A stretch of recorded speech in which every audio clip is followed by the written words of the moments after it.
Should you buy Fallout 76? My name is Guns. Welcome to my channel. Today we're going to hopefully answer that question. We're going to talk about how Fallout is different. Fallout 76 is different, how it is the same, a lot of the unique things in Fallout 76, and what long-term Fallout players may like and want to return to, and what short-term or people that don't really play Fallout may decide to pick this game up instead. So let's talk about what's different about Fallout 76 to begin with, before we start talking about what's the same and what's unique. And by the way, if you'd like to watch me play or somebody else play the game before you decide to purchase it, you can watch me here live on YouTube. I stream directly here to YouTube whenever I'm live, usually at 6 p.m. EST. I'll be streaming all the beta times for Fallout 76, as well as release day, obviously. Or you can just watch me live at twitch.tv/GUNZGAMES. So, the ways that it's different. First off, Fallout does not have a traditional story this time around. The reason why it doesn't have a traditional story in which you talk to NPCs and then you have dialogue options is that, obviously in this setting, people really aren't around yet. Fallout 76 focuses very specifically on telling the story of people that lived outside of the vaults after the bombs fell. And it's really, I don't want to actually spoil anything for those of you that are invested in the story, but it's really interesting because you get to see not only the people's reaction coming out of the vault and finding civilization as it is, which is not a good state, but you get to see the reaction of these people coming out of the vault and finding the world in the state that it's in and trying to start pushing in the direction of creating the world over again, essentially, because there's such little left at this point. It's really interesting how it all works out like that, and the reactions of everybody to it. It's a story that's told in a much more passive manner, because there aren't dialogue tree options, there aren't NPCs you talk to. It's a lot of holotapes that you listen to, a lot of audio logs that you listen to, and some reading on notes. Not a lot, though. And because the story is told in this passive manner, it's extremely easy on writing. Fallout 3, Fallout 4, Fallout New Vegas are very difficult to write because you're not just writing one option. You're writing about 10 options for every scenario, and then you give the person the ability to choose what to say, and then you have to write those voice lines back. So you do get to control where the narrative goes, but you have to think up of a lot of different scenarios for the narrative to go that way. And when you're writing a story, some stories are just meant to end in one particular way. If they end in multiple ways, then you have probably one good ending, and good is in good quality. And then you probably have 2 or 3 okay quality endings, and then you have like 2 or 3 bad quality endings as well. With Fallout 76, there is one path.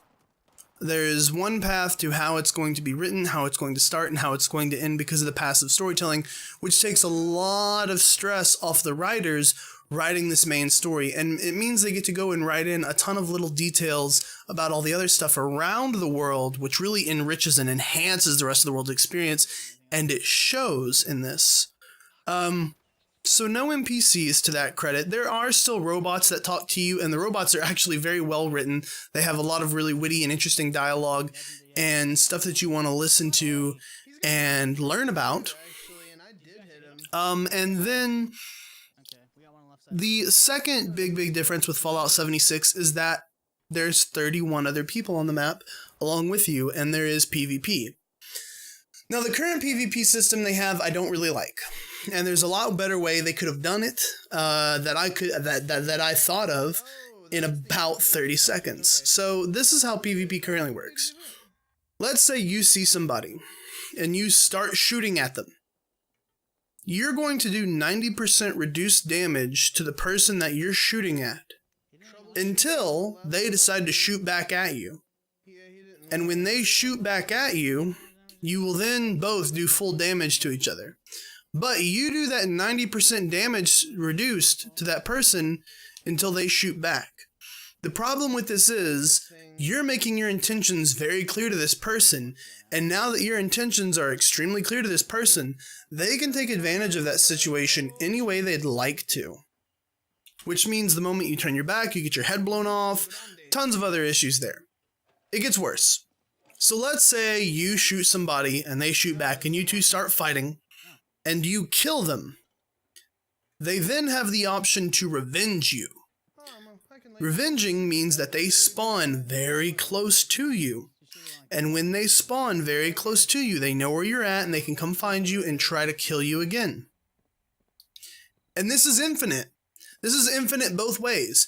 So if I kill you and you come back to revenge me, and then you kill me, I can come back and revenge you, and then you can come back and revenge me. Or let's say I kill you over and over and over and over and over again. Let's say I kill you 20 times in a row. You can revenge me every single time.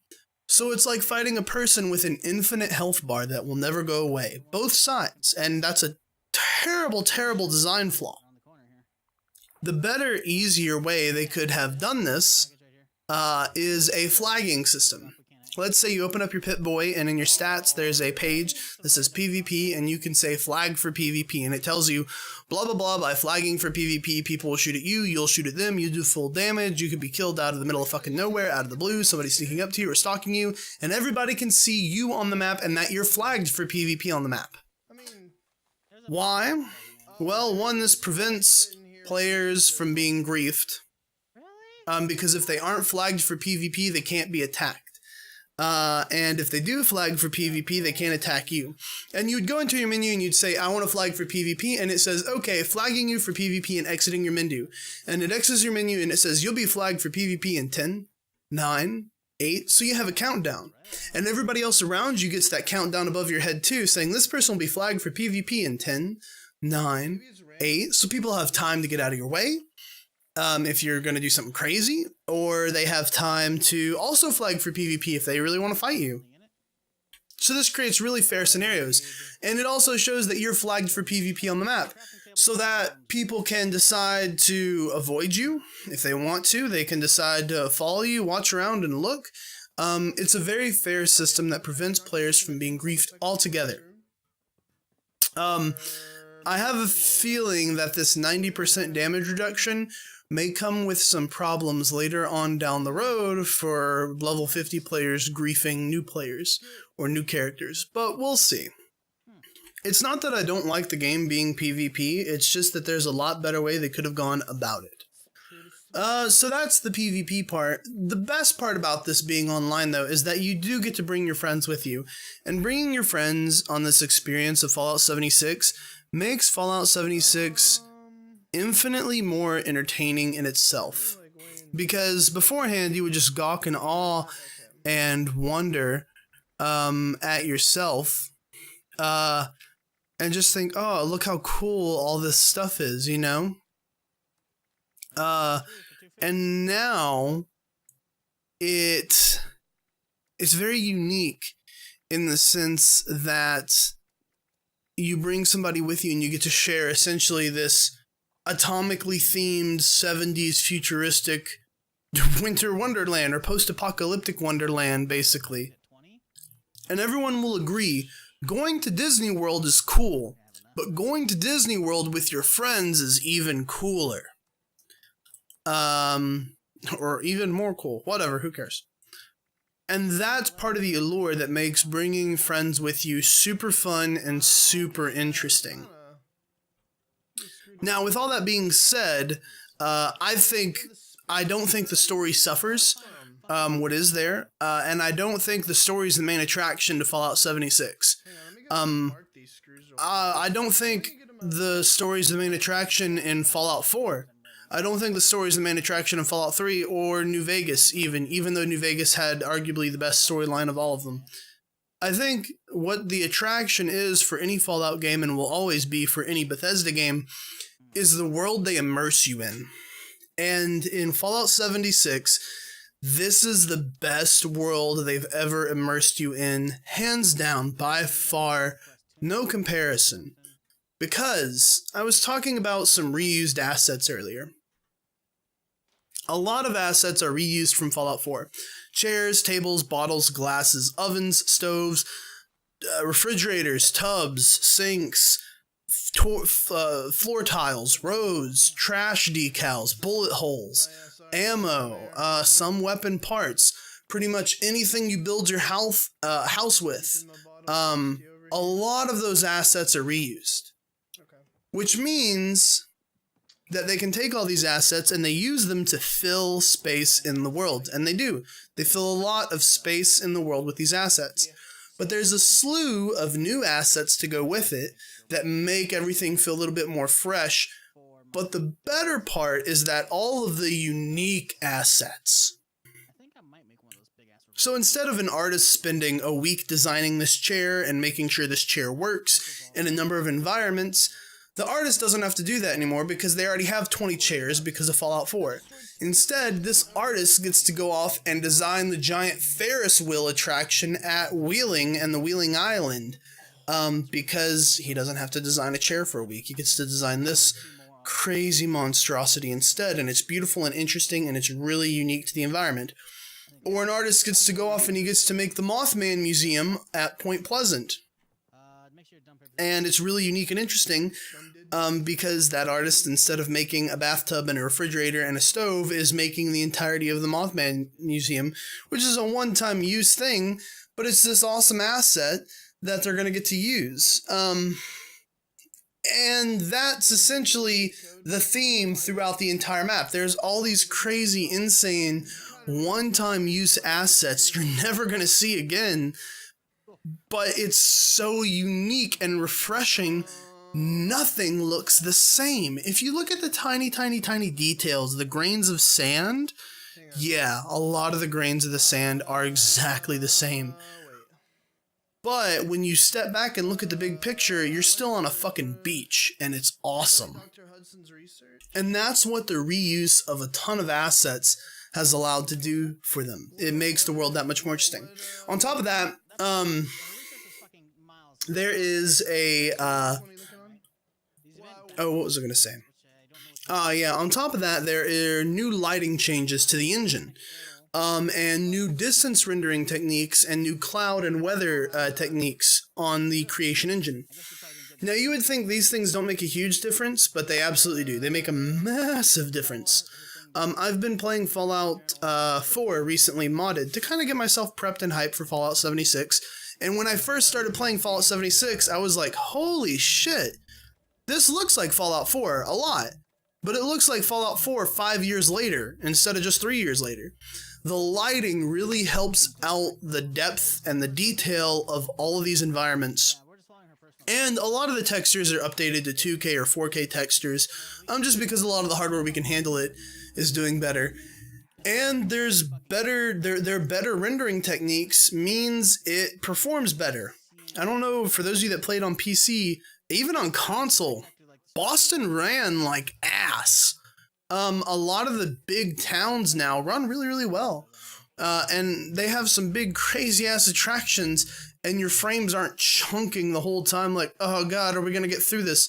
It's fine, it's cool, it's interesting, and it runs better. I'm not gonna say it runs great, but it does run better than expected. There are still some technical issues, but I'm kind of putting those aside because I anticipate a lot of the major ones are gonna get fixed within relatively soon-ish time. So as I was talking about assets and the uniqueness of the asset design, I'll have a picture somewhere here in the map as I'm talking, I'm sure, that I'll have up for a period of time that you guys can look at. And by the way, this map that because I have it in front of me now, this is the most recently updated map from the betas with all of our gathered information. I'm sure it's a lot more complete, we just haven't had time to put it together. But this is a large majority of what people have gotten to explore. People have not gotten to explore a lot of the bigger, crazier things, and people haven't got to explore a lot of the tiny, intricate places as well. There's tons of tiny little detailed, intricate places here, but this map is fantastic. So there's 6 regions on this map. There's the Forest, the Ash Heap, the Toxic Valley, the Savage Divide, the Mire, and Cranberry Bog. Now, each zone is kind of like a level range. Like the Forest is like level 1 to 10, and then the Toxic Valley is like level 10 to level 20. And then the Ash Heap is also kind of like a level 10 to level 20 zone. It's kind of like an alternate, you can go there too. The Savage Divide's kind of like a 20 to a 30 area. And then I would say 20 to 35. And then the Mire and Cranberry Bog are like in-game areas that are 35 to 50. You're going to find a range of opponents in there as you go up and down. Cranberry is particularly dangerous. I would actually say Cranberry is probably like a 40 to 50 zone, and the Mire is probably like a 35 to 45 zone. You can definitely go to places that you're not supposed to and explore them, but if you try to fight stuff, you're going to die really fast. But there's a ton of crazy cool stuff to find and a ton of really cool environmental details to do. The other thing I want to talk about is because there aren't traditional NPCs wandering around, it's all just enemies, it means they can take some shortcuts in how smart or how dumb they make some of the AI. And this also really allows them to use more or less AI in certain areas. A great example is myself and Chisel were playing, and there was a horde of, I want to say 30 to 40 ghouls. A horde of 30 to 40 ghouls running through a forest that we happened to come across. We had to jump up onto some rocks, and these ghouls surrounded us, and we spent 3 to 4 minutes just machine gunning every single last one of them down until we could step off this rock and then start looting all of them. And there was so much loot, we were running back to base encumbered completely. And so stuff like that adds a lot of crazy, cool, detailed stuff to the immersion, and that stuff exists everywhere. That uniqueness with NPCs, big mobs and swarms and crazy amounts of enemies exists everywhere, and kind of for the point because there's going to be a lot of players as well. A lot of the balancing reasons behind Fallout 4 having so few people or so few enemies in some areas is because you're only one person. And because there are no NPCs, they can take certain liberties and say, okay, well, we have less processing power on NPCs that actually talk and have daily functions and routines. These are just enemies that kind of wander around in the zone. Their wandering AI and day-to-day AI is fairly simple, so we can just have them, have them be a lot more because they're a lot simpler than other AI. So all of that being said, the immersiveness of the world that they add is actually super interesting and super delicate here because they've foregone a lot of their traditional things that they normally do, because there's a lot of asset reuse, because there's actually dumber AI than usual. There's a lot less resource intensiveness, and it actually makes for a much, much, much more interesting world on the whole. And I'm really, really enjoying it so far. Now, there are a few tiny things I have gripes with. Perk card packs. You can't buy them, but it does mean that your character pretty much has to deal with whatever hand they get dealt. You can level up your special every time you level up, but you get perk card packs every 2 levels, and essentially in those perk card packs, you either get a perk you want or you don't. I'm level 15. I still can't hack a computer currently. And I can only do level 1 locks currently at level 15 because of how the perk card packs work. And I dislike that aspect of it. But at the same time, it means that players aren't going out and saying, all right, I'm going to make an optimal build character. And my optimal build character is going to have all these crazy shit that he can do. Now, in one sense, that is totally possible because level 50 is the max level, quote unquote. You stop gaining special points at level 50. But you can still get perk card packs every 2 levels past level 50. You just don't gain any more special points. So everyone's kind of capped in that respect, that everyone can only be so powerful. But you can definitely spend a lot of time and gather a lot more perk cards than other people can, and have everything, and have really high advantageous perk cards as well. Now, there are microtransactions in this game. However, every single microtransaction that I've seen, and they've actually confirmed this themselves, all the microtransactions are going to be purely cosmetic. So the only thing you're going to be missing out on by not buying them is good looks. And all the DLC they do for Fallout 76 moving forward, which I imagine they have probably at least 1 or 2 big pieces of DLC planned. All the DLC is going to be free. So you buy in for $60 and you get free stuff. More complete parts of the game, in my opinion.